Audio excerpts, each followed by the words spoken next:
we're going to move to our keynote panel where we will just kick things off, and then subsequently will be all the panels that you can just join in Unisu throughout the day. But we'll start off with the keynote panel. Can I invite to the panel several people from agencies that I mentioned? Firstly, of course, we already have met Dr. Daniele Gambero. Can I invite Dr. Daniele to the virtual stage first? Okay, good to have you. Okay, next we have Mr. Jesse Chooi. Jesse has 20 years in MDEC managing various portfolios which largely comprises of research and advisory of digital transformation, digital economy, tech ecosystems development, and he's part of the MDEC GAIN team which facilitates Malaysian high growth and potential startups to regional markets. So thank you for being with us, Jesse Chooi, who is the head of portfolio management of MDEC. All right. Okay, next I would like to invite Dr. Kwei, the VP for Strategy and Investment in Cradle. Dr. is well experienced in the translation of R&D investments into revenues. He's a graduate from Manchester Metropolitan University. Dr. has more than 13 years experience in innovation and technology investment. Before joining Cradle, he was the head of technology and commercialization at Platform Ventures, a wholly owned subsidiary of Agency Inovasi Malaysia, AIM. He managed a national funding program for SMEs, overseeing a portfolio of 100 million commercialization funds under Platform, which Dr. actually, I am also one of the recipients, my company MHub, so I'm proud to welcome you to the stage as well. Next, we have Mr.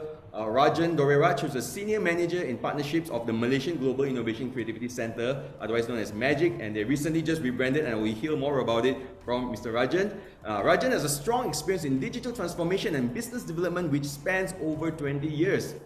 In his current role at MAGIC, he bridges corporates and startups in an open innovation platform and curates corporate innovation programs. He currently leads the partnership department of MAGIC, which develops programs for startups to scale their business by connecting and leveraging on the innovation ecosystem. Welcome to the virtual stage, Rajen. All right. So I'm just so proud to be in this panel with all of you. I am so proud to moderate this and also to be representative of one of the Proptech companies in Malaysia and also, of course, in Asia Pacific as well, by extension. And to engage and talk about the future of Proptech, of innovation, of technology.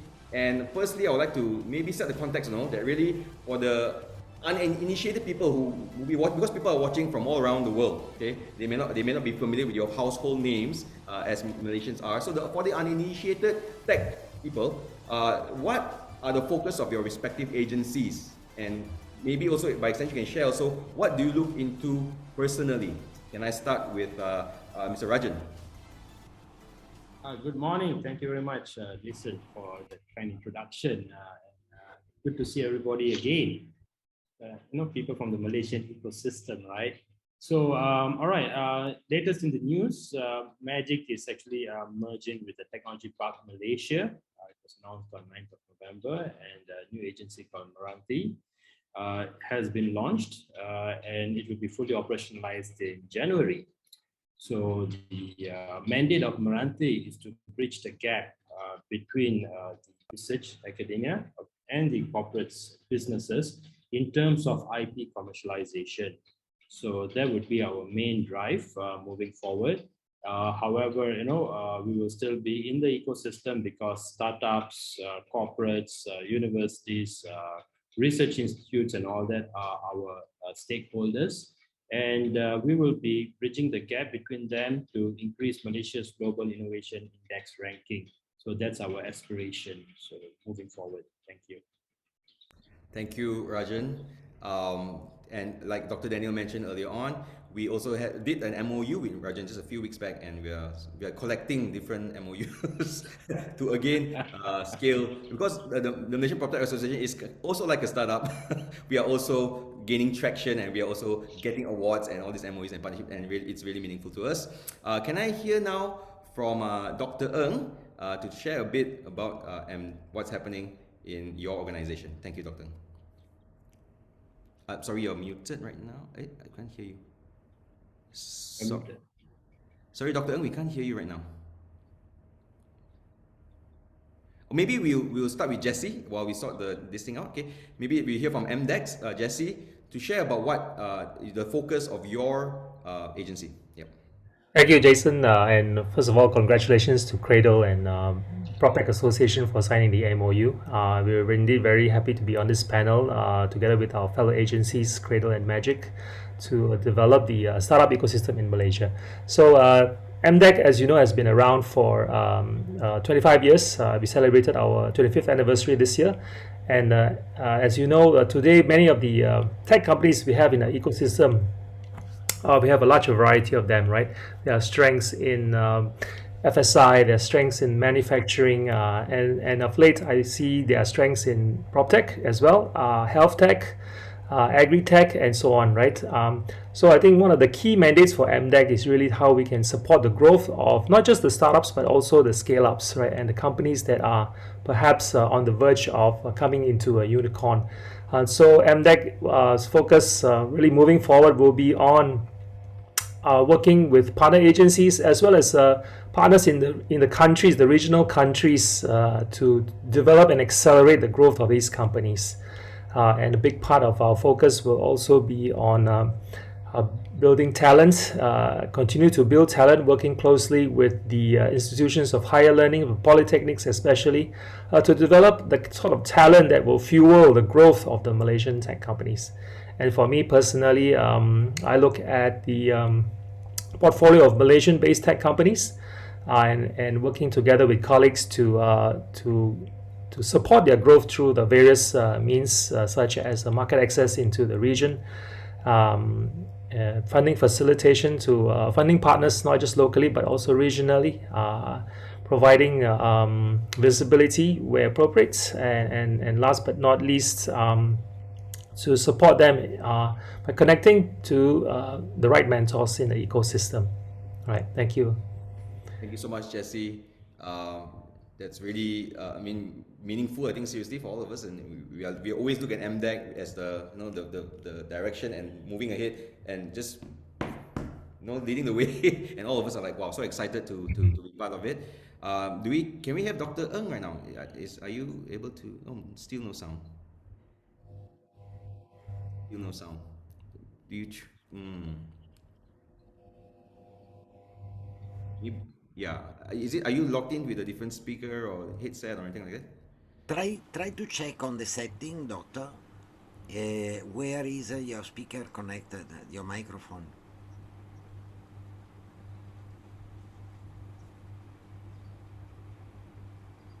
Yeah. What we can do is just log out and log in again. Yeah. Yeah. Thank you, doctor. Yeah. Okay. Maybe you can hear from Dr. Daniele. Yep. Just a bit of overview. Yeah. Definitely, this is the beauty of technology. Always perfect, 99 times out of 100. And there is the one that caught you in front of the public. Is always like that. All right. Now, let me open a short intro on what I have in mind to say with a old cultural motto that we have in Italy. In Italy, we'll always say that there is no two without a three after it. So number one has been Magic, July 2021. Number two has been Cradle, November 2021. Number three, Jess, you better get ready because you come next. Now, as president of the Malaysia PropTech Association, I've been saying we even though I'm not as young as most of my members, I have always in my life kept a young mind and a young heart open to innovation, open to discovering a new way of doing business, communicating, and so on. Now, the last 2 years, this pandemic that has been brutally disrupting the life of too many around the world has been also bringing in a totally different acceleration in the digital transformation. And nowadays we are virtually connected on a global in a global manner, in a global way. It's so easy to get in touch with Africa, UK, US. You will see during these 2 days of our Apps 2021 how many countries are logging in, how many relevant speakers are logging in from other areas of the world, just for the scope of sharing what they know and listen to what others are knowing. So in this direction, definitely, we cannot miss to work hand in hand with the main supporting agencies of the government. And as I've been saying in my introduction earlier, I am so proud, really. I was in a round table 3 weeks ago between European, Southeast Asian and African Proptech Association.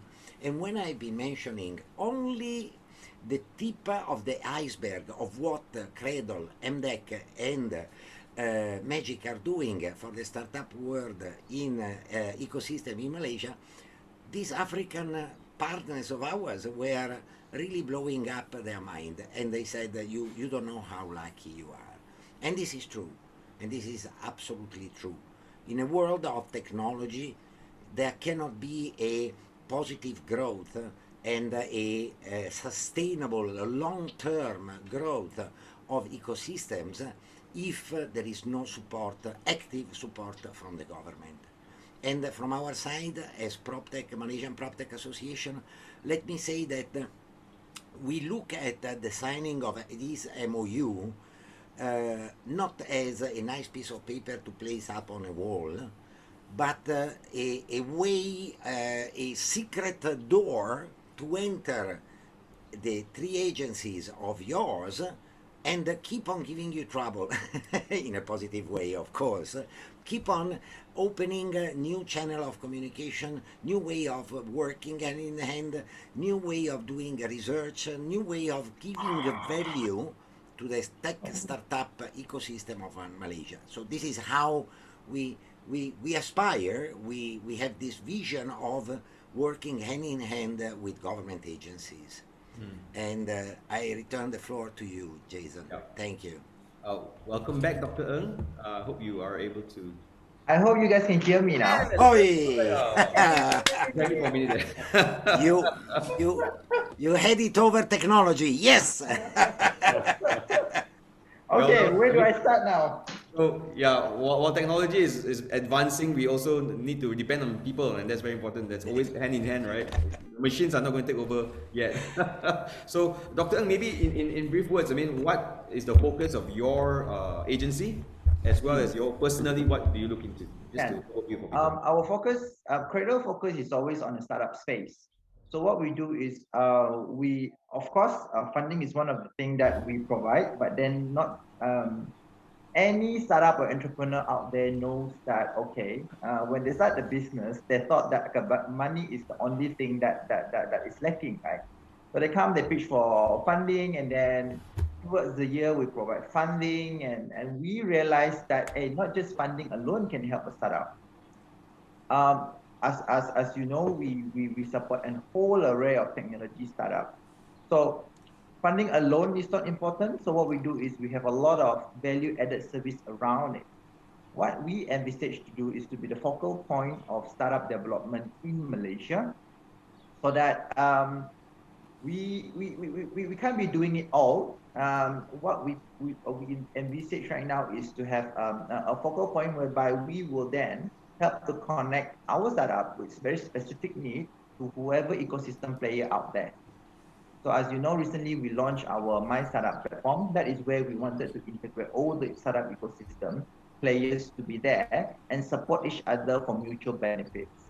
So our focus will always be early stage startup. We help you to pave the way, and later on we will funnel it to other agency or other investor when they are resilient enough, when they are strong enough to grow and to scale.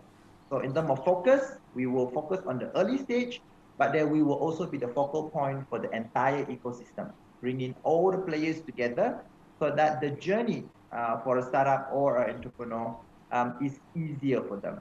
We know we have been talking to thousands of businesses out there. Startup or entrepreneurship is a very lonely journey, right? So what we plan to do is to build a conducive ecosystem for them so that they can leverage on each other, leverage on partnership, knowing each other, network with each like-minded people in order for them to grow from pre-seed, seed, pre-A, and all the way until scale up. Yeah, so that will be our focus. Great, thank you so much, Dr. Ng. So you're talking about my startup.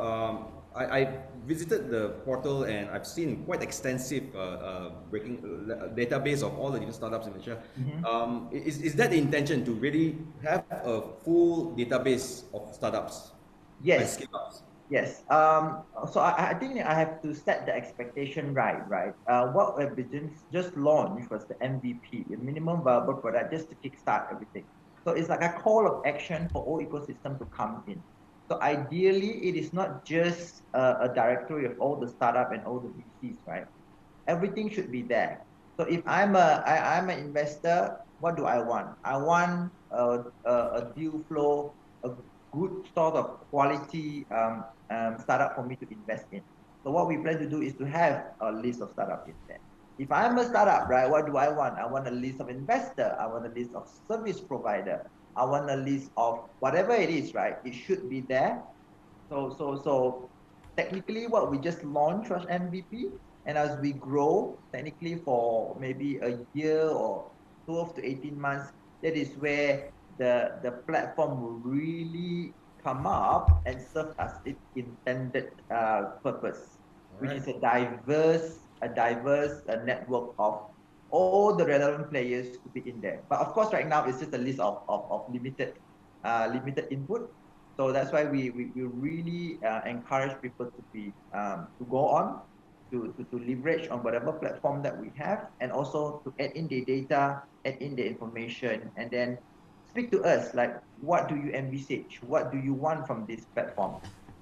It is not a Cradle's effort per se. It is just driven by Cradle. It is the entire nation effort. Of course, spearheaded by Mosti, powered by Cradle. But then we want everyone, be it government or be it private, you come in here, you come to this platform, there is something that you can get out from it. That's great. Yeah. All right. So, okay, brilliant stuff. Thank you, Dr. Ng.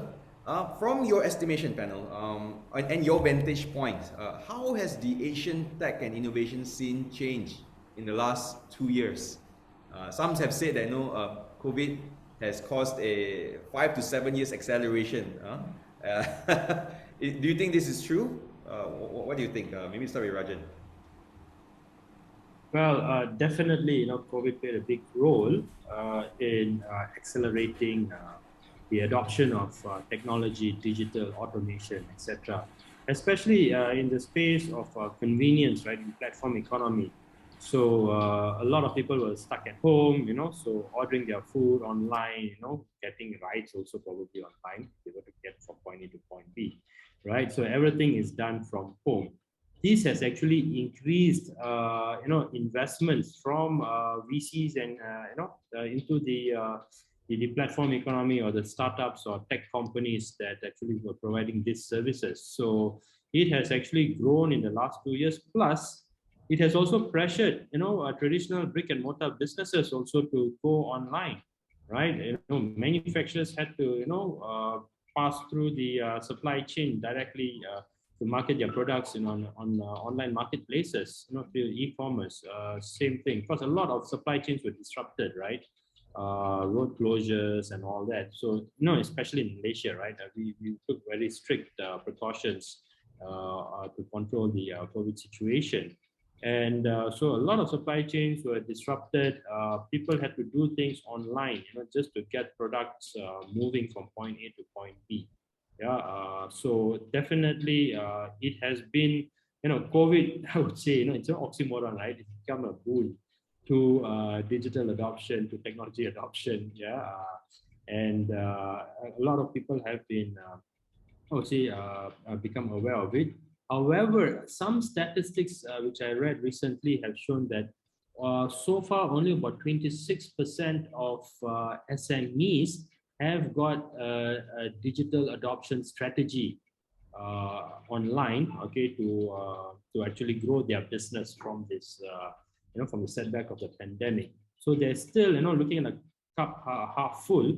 There's still a lot of opportunities, to get, businesses to adopt digitalization. That's where startups, play a big role in helping them grow their business. So the government agencies like us, Cradle, MDEC, and now Mranti, we have to play that role in bridging this gap, to getting businesses to adopt. So I would say in the Proptech industry also, definitely there's a lot of opportunities in this space. Yeah, a lot of property developers, the construction companies also. There is opportunity to adopt automation, and reduce the foreign labor, because a lot of them has been repatriated back to their home countries. So there is a shortage of labor.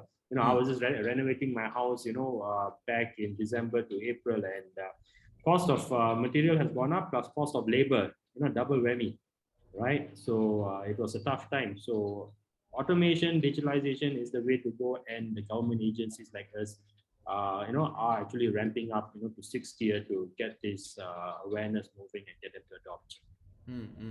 I'm going to ask the same question to the rest of the panel, but maybe just unpack a bit further, Rajen, what you said about the percentage. Interesting stats there about SMEs and organizations not yet having a digital strategy. What do you think the barrier is there?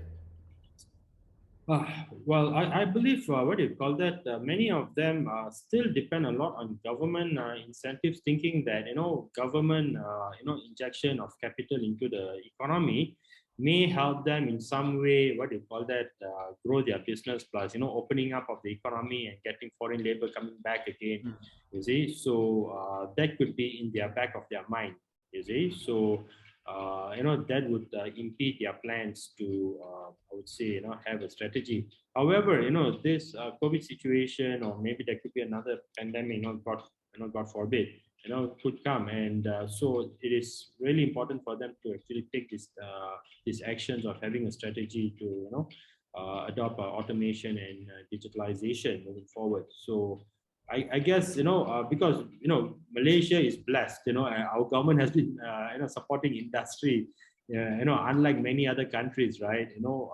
So there is that dependence on the government by industry, whether it's SMEs or startups or even the corporates also, right? So that's where, the shift in mindset, has to, come through that, government is not always there to, guide you and support you. You have to actually move on your own. I definitely agree with you. I think we cannot just treat the symptoms, but we need to look for a cure and a long-term sustainable cure. And like you mentioned, it's not just upgrading of infrastructure or technology, but upgrading of the mind as well, isn't it? Exactly. Right. Yeah. Can I hear from Jesse, please, from MDEC's point of view? Yeah, I think just to taking a leaf out of Rajan's book, I think certainly the last couple of years has really accelerated the growth of technology adoption, and I think that's evident. For example, like MDEC, we have the Smart Automation Grant, which is supports automation in services industries. That's fully taken up. There's also the SME digitalization grant, which supports SMEs to adopt cloud-based solutions. That's also extremely high demand. And recently we launched a grant, which is now closed, for organizations to do pilot projects on fourth industrial revolution type of technologies. And that's also oversubscribed, right? So it's clear to us that the industry is really understands the need to digitalize, and I think in terms of the sectors applying for the fourth IR grant, we see a healthy take up from the wholesale and retail industry, as we all know, right? There's also a sizable take up from the finance and insurance industry. And also, last but not least, agriculture is also a big sector. So I think, Jason, like MHub itself, right? You're both a fintech and a proptech company. So certainly there are overlaps and synergies between the different technologies and the sectors. So it's the so-called the lines are getting blurred. But yeah, and I think one other thing that's also contributing to to the growth of Malaysia's digital economy and our tech companies is also perhaps the trade war between US and China. And this is evident as you can see some of our Malaysian electrical and electronics companies are benefiting from this trade war, right? Growth in different services, even the IC design services companies are growing, right? As well as, of course, the automated test equipment companies. So yeah, very much so. And I think as well as Rajen pointed out, the Malaysian industry is so-called, I will use the word, perhaps spoiled in terms of how the government is supporting the growth, as evident from all the different initiatives, the government has launched through all different agencies. So yeah, so that's my take on this the scene at the moment. Thank you, Jesse. And what about Dr. Ng? Keep it coming. Keep it coming, Jesse. Keep it coming because the ecosystem is booming, is growing. Yeah. At the end of the day, Southeast Asia is the next big thing. Yeah. No one is unaware of it. Everyone is very much conscious that the very next big boom is going to happen in Southeast Asia. Not China, not Japan, not Australia.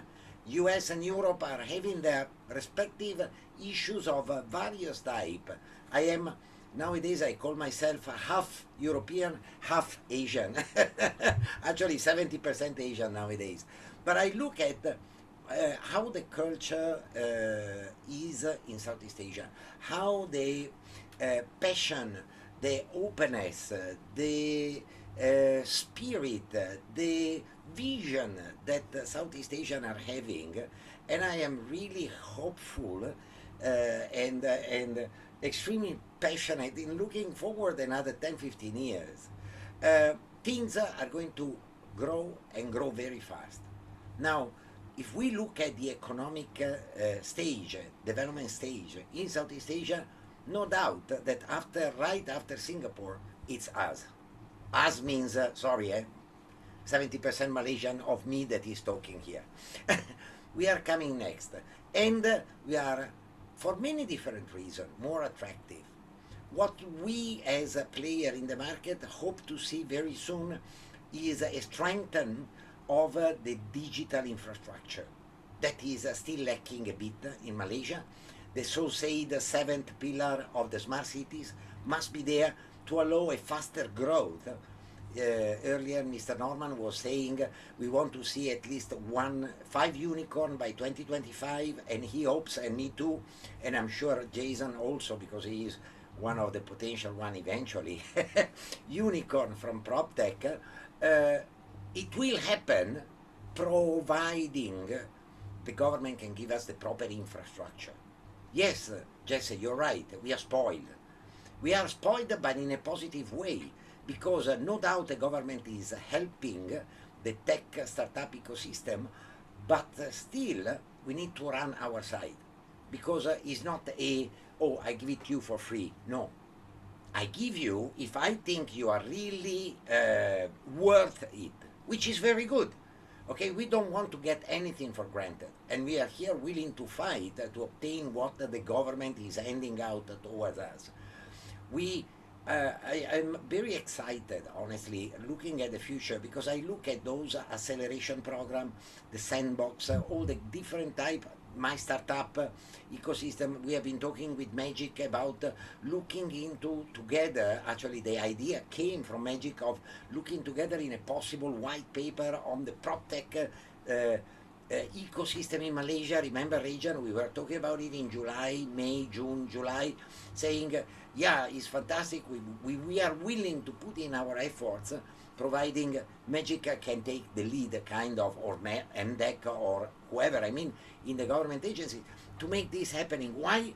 Because we need help, but we fully understand the government needs to have precise data on how they can help more. These MOUs that we are signing, the meaningful of it is really the communication channel between us and you, telling us our members' pain points, and getting from you the solution for those pain points. This is how I see the thing moving forward. And I can tell you, very exciting times are ahead of us. We will touch this during these 2 days, AI, machine learning, big data, metaverse. The next panel that we start in another half an hour will be all about metaverse, the virtual space of the future, where we will all meet from any part of the world in a virtual space, but with the possibility of shaking hand and talking to each other. That is the future. Nothing can stop it. So I'm very excited to see it realized. And I would like to see a Malaysian flag waving on top of the metaverse in future. With full respect. I may add as well, I think MDEC and Magic are also working closely to attract foreign startups to come into Malaysia. Eh, I we think will foreign be able startups, to bring them. We will be able to introduce them.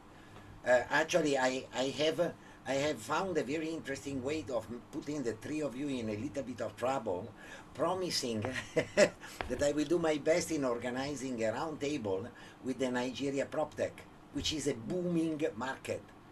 Okay, is always a matter how I look at it. At least I help you to help me. Please help me to help you, kind of, meaning association, government agencies are cooperating between countries. At the end, who is the beneficiary? Beside the ecosystem, beside the PropTech, are the two governments, which are becoming closer and exchanging resources, exchanging. I mean, is maybe a bit too visionary, but is definitely something that will contribute enormously to the growth of people, of the country, of the rakyat here in Malaysia. I look at it in this way, and I'm very excited. Thank you, Dr. Daniel, for weighing in, and the passion, as you can see, is growing and growing.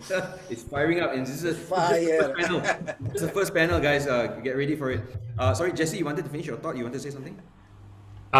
Yeah, so I just wanted to say that those who are watching this program this morning, if you are a foreign-based startup, right, do talk to any of us from the government agency as well as the PropTech Association.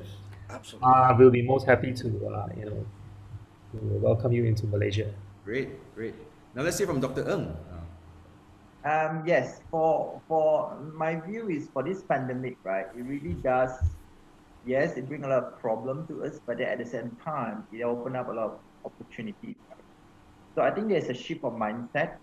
Previously, if you look into a property or this particular sector, is a rather conservative approach. People think of property or PropTech is just like brick and mortar. So that with this pandemic or with this problem that we're facing right now, right, it is not just something good to have, it is a must-have, your digitalization. So for Cradle's point of view, in the eyes of, because we are always in the startup space, right? We might not look into a digitalization approach as a whole, or encouraging existing industry to look into digitalization. What we are looking at, or rather get excited about, is constantly we will be having startups coming to us offering new solutions, right? There is a problem, they see opportunity, they come, they want to change the world. This is our solution, please assist us.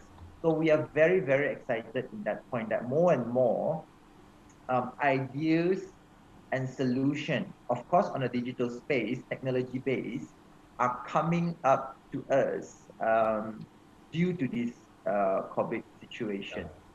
So for us, right, yes, it is a big problem out there, but then at the same time, for those people who are able to turn this problem into opportunity, the opportunity is limitless. Yeah. Right? I mean, within Cradle itself, we have a few, we do have a few investing company. Those that are able to pivot and those that are able to sustain the effect of the COVID, right? It's really, it's not that they are doing business as usual. They pivot, right? That is the most important thing. They pivot and then they grow. They say what is the opportunity there, and then they pivot and they grow. So I think that's the beautiful part about a startup, whereby we are really, really excited to support them further. Of course, I do agree with Danielle saying that the infrastructure and everything, the ecosystem need to be there. which I think MDEC, Magic, Cradle is trying very, very hard to bridge any gap within the ecosystem, right? So everyone is doing their part. So overall, for me, yes, the pandemic, it is something which is troublesome. I don't like wearing my mask or whatever. I don't like the social or physical distancing, but then it's something that we need to endure. And at the same time, if you can find opportunity, there is business for you. There is revenue to be generated if you are able to turn that into a viable business model. Yeah. So that's all from me. Thank you, Dr. Ng. Yeah.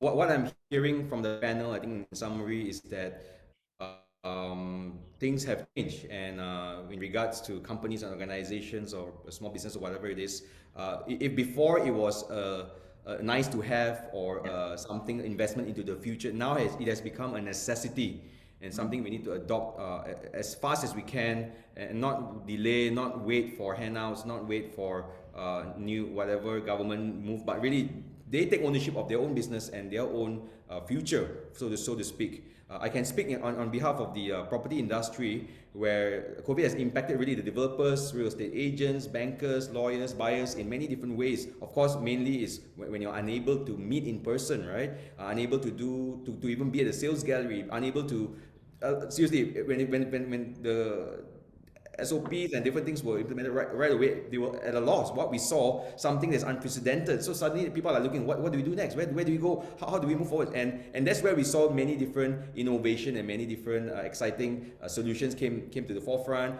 And if before, like for myself, I would say, if before some developers were like a bit hesitant, and they don't really, now they come to us and say, hey, what can we do? What can we do now? It has been a reversal of that, and I think really it's been so exciting.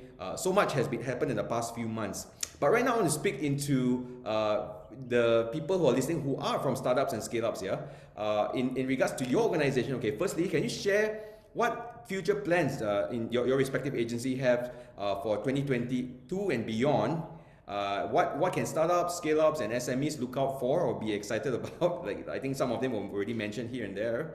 And if you can touch a bit on the property sector, that'd be great. But also the kind of things that you think that again, people are looking out and they are aspirational and saying, I want to help solve things, I want to change the world, I want to solve the problems that's out there right now. What do you see? Because all of you, I believe, have seen many different companies, many different startups, many different ideas. What stands out to you?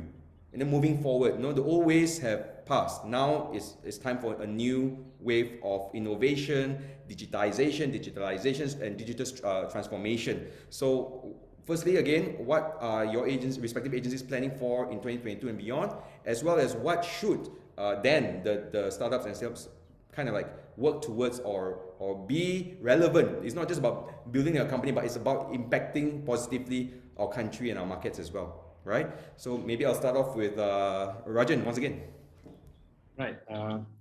I'll speak for Mranti, known as the Malaysian Research Accelerator for Technology and Innovation. So this new entity, right, like I mentioned earlier, it's made up of Magic and TPM, and of course Platform Ventures.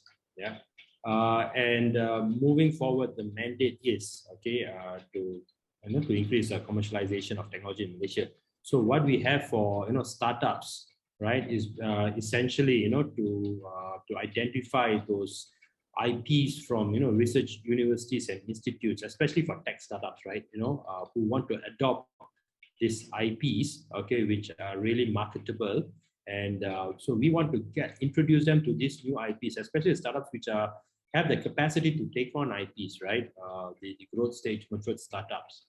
So we are looking into bridging that gap, because we see in the industry itself a lot of good university and research institutes. They come up with fantastic research and IPs. However, the visibility from industry, which is startups, corporates, SMEs, is very low. Yeah, and so we are trying to bridge that gap by bringing them, the startups and all that, to the universities, to the research institutes, to identify which are the IPs which they would possibly want. But of course, on our part also, we'll do the duty to identify what are those gems in those RU and RIs, right? That come out from what you call from the years of research and investments, especially through government grants, right? A lot of them spend a lot of time doing it.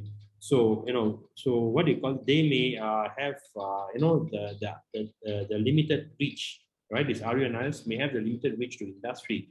That's where we play a role, because we have already built that ecosystem of startups and corporates and even civil society, over the many years, right?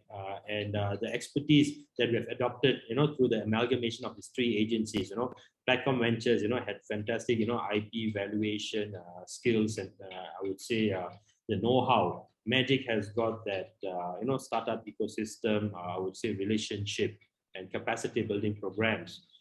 Same thing, TPM has got incubators, they've got labs, they've got maker space, etc., and all that. So we can provide this this capacity building, the consulting, the I would say the infrastructure for this industry, the private sector, to reach to the RU and RIs to identify those IPs and adopt it and commercialize it. You see, so whether it's through a partnership or whether it's through licensing, that is depend on their appetite. So, so we are, going to reach out to these players in the private sector, and what do you call that? Expose them to those fantastic research, especially coming from Malaysia. But of course, we'll be looking at regional and global also, right? But we'll start off with Malaysia, moving on next year. So those startups, and those corporates who are listening in, if you're looking at commercializing some IPs or adopting it and then making it grow and monetizing from it, please come to us. We do have that network with the research universities and institutes already.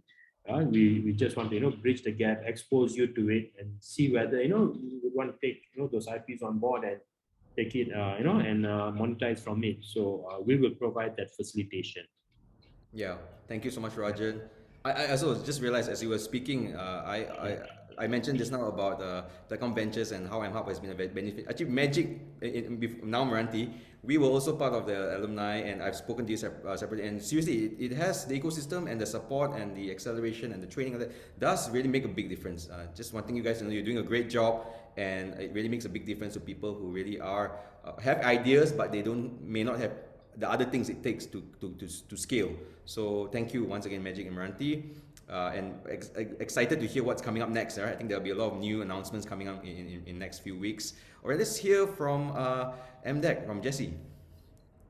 Yeah, so I think for next year, a big part of our focus will be supporting our companies, right, to grow further, right, regionally as well as locally. So similar programs to what Magic has, a corporate innovation exchange, where we look for opportunities for startups and scale-ups to work with large corporates, and also expanding our regional markets, right, around Southeast Asia, into Australia, and so on and so forth, developing opportunities for our companies to make a name for themselves in those countries. And we believe that because Malaysian technology has always been, modest about promoting themselves, so certainly one of the key things that we want to drive further is to get these companies to grow. And then this, of course, in support of creating that unicorn that the country has been aspiring to, right? On top of that, also we want to enrich the local ecosystem with the addition of new startups from other countries, because we believe that the startup ecosystem really is a global in nature, right? So the more foreign startups come into this country, they will be able to enrich the ecosystem here with their experience, with the talent, and with their global connections as well. And last but not least, we will continue to push for later stage funding. That's something that's been lacking in Malaysia, Series A and beyond, especially, right? We want to bring in more investors into that space, and so this will then support the growth of the companies moving forward. Thank you so much, Jesse. And can we hear from Dr. Ng? Yeah. For Cradle, there will be two main focus from 2022 onwards. Yeah. On the broad stroke, will be on strengthening the ecosystem for startup. Of course, we will not be doing it alone. This is where we will link up with MDEC, Magic, Mranti, or whatever out there to really streamline it for our startup. Right? There are a lot of initiatives out there. For new startup was still new to the ecosystem. We wish to make a conducive ecosystem for them by linking up with other agencies.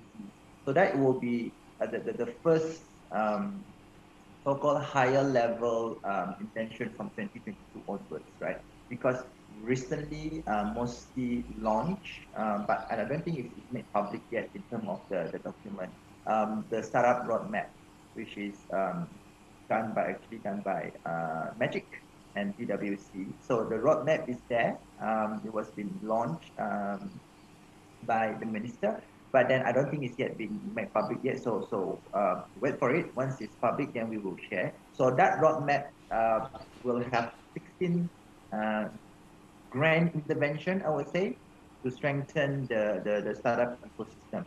And of course, each intervention will then have their own agency who's going to carry it as a lead agency for that particular intervention. Cradle's role will then to coordinate and facilitate and make sure the implementation is as seamless as possible across all interventions. So that will be at a high level. At Cradle focus right now, 2022 onwards, we will focus on the early stage development, right? Early stage development, so-called, we will be the factory of startup to churn out as many startup, resilient startup as possible. And then we will then funnel them to whatever specific program out there. For example, for scale up and early or later stage funding, A onwards or wherever, we will channel it to MDEC, we will channel it to MDB, whatever it is. For startup who are resilient enough, business model works, business market fit is there, they are able to bring in or take on more technology, then we will then channel them to Mranti for technology adoption, for IP adoption. Because early stage startup, they are not able to adopt technology because IP development or product development from those IP requires a lot of resources, right? So what we focus to do is to streamline it and then have a clear demarcation of what we do, which is to really strengthen our early stage startup to a stage where they are resilient enough to venture to the real world. Then off you go to Mranti for their initiative, off you go to MDEC for more funding, off you go to MDBs, and there are a lot of agency out there. So what we're going to do now is just focus on that, right? So first step is to strengthen the ecosystem by working with any ecosystem player out there, make it easier for ecosystem player to navigate the ecosystem, not get lost in it.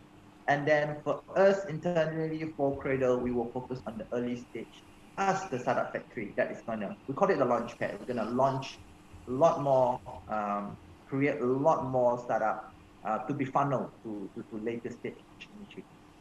Thank you so much, Dr. Ng. I think really, if we were to look into our country and even Asia Pacific, there's no lack of talent and there's no lack of innovative ideas and many different things that is very exciting. But like you already put, and all of you have mentioned, ecosystem support is so important to provide the right environment for it to grow and thrive. And again, towards those unicorn goals that we have. And I'm glad at least in the recent budget announcement, there's a lot good allocation towards technology. So I think we are looking forward to hear more announcements and what like you mentioned, Dr. Ng, also more spelled out, in very practical ways. Dr. Daniel, you want to weigh in on this? Like, what do you see? I am actually looking forward. As you are saying, I've been reading the budget 2022 with two eyes. One is the old property man that is still in me. I am a property guy, a guy that has been eating bricks for 30 years plus before stepping into the property technology. And from that side, I was not that happy. But looking at the budget 2022 from a technology and digital transformation point of view, I'm pretty much excited to see what is going to happen. And I'm very glad of one thing, actually, because we are here talking about creating an ecosystem, analyzing an ecosystem, be audible, be visible, and communicate to each other. So I'm extremely happy of the decision that the Malaysian Proptech Association has been taking, point one, of organizing these apps 2021, which is here precisely to do this connect parties, all right? We want to connect to each other, not only in Malaysia, but in the region and beyond. Point two, the decision that was taken and that we all have been looking at as a very crazy idea, which instead is coming in as very interesting platform for the future, to add in a virtual expo to our apps 2021. This virtual expo, the intention of this virtual expo is to slowly become, is going to be a growing expo, open for 12 months, available for Proptech associates from the region to come in, show off their product, show off their solution. Agencies from Malaysia are warmly invited to jump on board to provide a additional visibility channel. Of course, this platform is very focused in terms of startup on construction and property and RE FinTech, which is already quite a big basket if we look at it. Looking at the future, the speed of growth of this startup in the PropTech ecosystem is impressive. And why is happening? Because it's quite logical. I mean, we had 5, 6, 7 years ago the firing up of a fintech, which has been a fireworks. Why? Dealing with money. Dealing with money needs a policymaker to come in, regulate, so the whole thing has been accelerated by the need of a legislative lawmakers intervention. PropTech is a bit less touched by this, even though we need some sort of regulatory body to come in and set boundaries, refreshing, let me say, refreshing the existing boundaries, widening up in some cases or narrowing down in other cases, but we need to be regulated in a bit better way somehow. But at the end of the day, we are the vehicle for fintech to grow further. Why? Because we are dealing with the biggest asset class in the world. There are 20 trillion US dollar, 20 trillion of US dollar invested in commercial building around the world. We add in the residential, we go easily far above the 100 trillion US dollar. And what we know can be shared with others, what others are knowing can be shared with us. Being attractive, being the second most developed country in Southeast Asia will help Malaysia and the startup and more specifically the PropTech startup and Contech startup ecosystem to grow faster with your help. On this platform we can communicate, we can show off, we can create more awareness, which is what at the end we need to make sure is happening.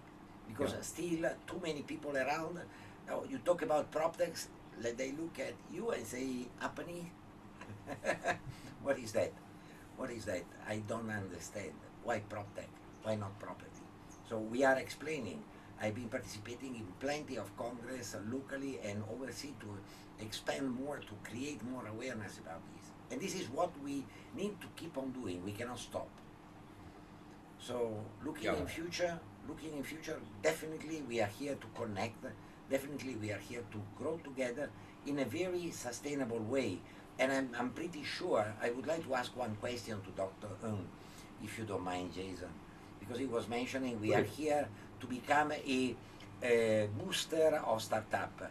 We want to be a startup factory, which is very exciting, one side, but also very threatening, the other side. Because the more startup you produce, the higher is the risk of a killing competition, if you understand what I mean. Yeah. All right?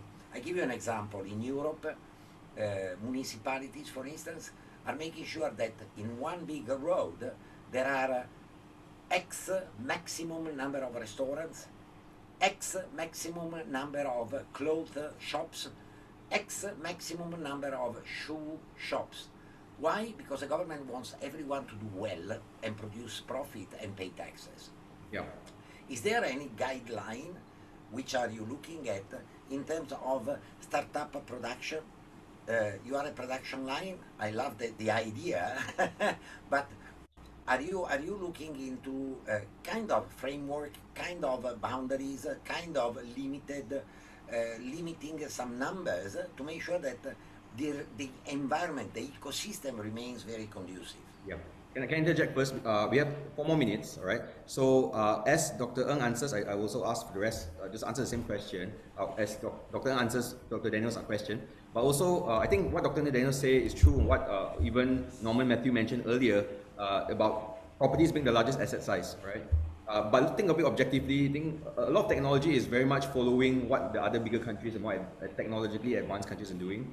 But in this region, in Asia Pacific, Proptech is coming up, and to be fair, if you search for Proptech, even the Microsoft Word is underlined in red because they don't recognize it yet. Because those other countries are not as advanced because they are not as developing as Malaysia or the countries in the Asia Pacific. So the opportunity here is great. We can actually champion and do something which is going to impact the world, I feel. So the last 4 minutes, just closing thoughts. Dr. Ng, Rajen, and Jesse, just maybe in 1 minute, what are your closing thoughts, and maybe then we can conclude the session for today. Thank you, Dr. Ng. Just to quickly answer the question, I do not have, or Cradle do not have a formula on how does it, what is the balance and what is the best numbers, right? But the nation aspiration is by 5,000 startup by 2025. So the thing for us is because in the business of startup, it is very, very risky, right? And the survival rate for any startup is really, really low, right? So if the funnel that we have is less, then when the start of the funnel is less, then when it's funneled down, to achieve unicorn status in a short period of time, it's quite hard. So what we plan or what we envisage that we could do is we do and broaden up the funnel, so at least we have more as they go down the funnel. Because as you and me know, the survival rate for startup is really, really low. And we want that to happen, right? We want them, how do they learn the best? Is by failing, right? We don't want to like supporting a startup which is like not really good, but then because we don't want them to fail, we keep on supporting although they don't deserve it. So I think what is important here is to let them grow. If they want to fail fast and learn and come back again and then have another idea again, and then, you know, that's how it works, right? Survival for the fittest. So Right. to cut it short, I do not have a formula, but then our approach is fail fast, fail cheap, and then come back and then redo, pivot, redo. Thank you, Dr. Ng. Jesse? Yeah, I think my closing thoughts will be that I feel that PropTech is really at an inflection point, right? And I believe that so many interconnects that PropTech will have with other technologies, smart cities, cybersecurity, even agri-tech, for example, right? So I think I think this conference is very timely, and once again, I wish the event every success, and look forward to collaboration. Thank you so much, Jesse. And Rajen? Right. Well, finally, I think that PropTech Association has done a lot of good work in the past many years, and you guys have stamped your mark, okay, in the industry. So with the kind of support that the government agencies are providing, I think you guys will definitely grow. But it's very, very important that the PropTech Association reaches out to the traditional brick and mortar industry players, the builders, the developers, to get them to adopt your technology, fantastic technology, right? And if you guys want to, further develop, on that, welcome to Mranti. Yeah, we can guide you to every stage of IP adoption and all. Wishing you all the best in this conference. Yeah, I hope a lot of good outcomes will come from it, especially from the international participants. Please, come to Malaysia, and we'll be here to support you. So thank you very much, and all the best. Thank you so much, Rajen. Daniel, 30 seconds, I think. Your panel is 1 second, because I have another panel after this one. Yeah. Come and follow me in the metaverse, the next panel discussion. And to Jesse, Dr. Ng and Rajen, thank you very much for your time. We really look forward to a sparkling and very happening 2022 all together to make things happening faster and in a more sustainable and long-term way. Thank you very much. I really need Jason to Just go ahead. drop Just go off ahead. and jump Yeah. in. Yeah. Come and see me at 11:30. All right. Metaverse is the next panel. Thank you. Thank you. Thank you. Thank you very Thank much. you. Yeah. Have a good day, Daniel. everyone. Thank you, Bye. everyone. And I think with that, this is the keynote panel. With that, this is officially launched. We launched Apps 2021. I just want to also acknowledge, I know today's sharing is focused a lot. We talk a lot on Malaysia and the Asia Pacific region, but I just want to acknowledge people also joining us from Australia, Singapore, Japan, Hong Kong, UAE, Turkey, Italy, US, the Netherlands, Nigeria, Germany, UK, and South Africa. we have not forgotten you. We hope that whatever we shared here today is relevant to you and also we are able to scale and learn from each other. Who knows, Apps 2021, we will have other different countries hosting, but really stay tuned and do jump in, check out all the other panels that's happening today and tomorrow, and we look forward to seeing you there. Thank you once again so much, Dr. Ng, Rajen, and Jesse. It's been such a privilege and such a joy talking to all of you. Take care, everybody. Thank you. Thank you. Done. Bye. Goodbye.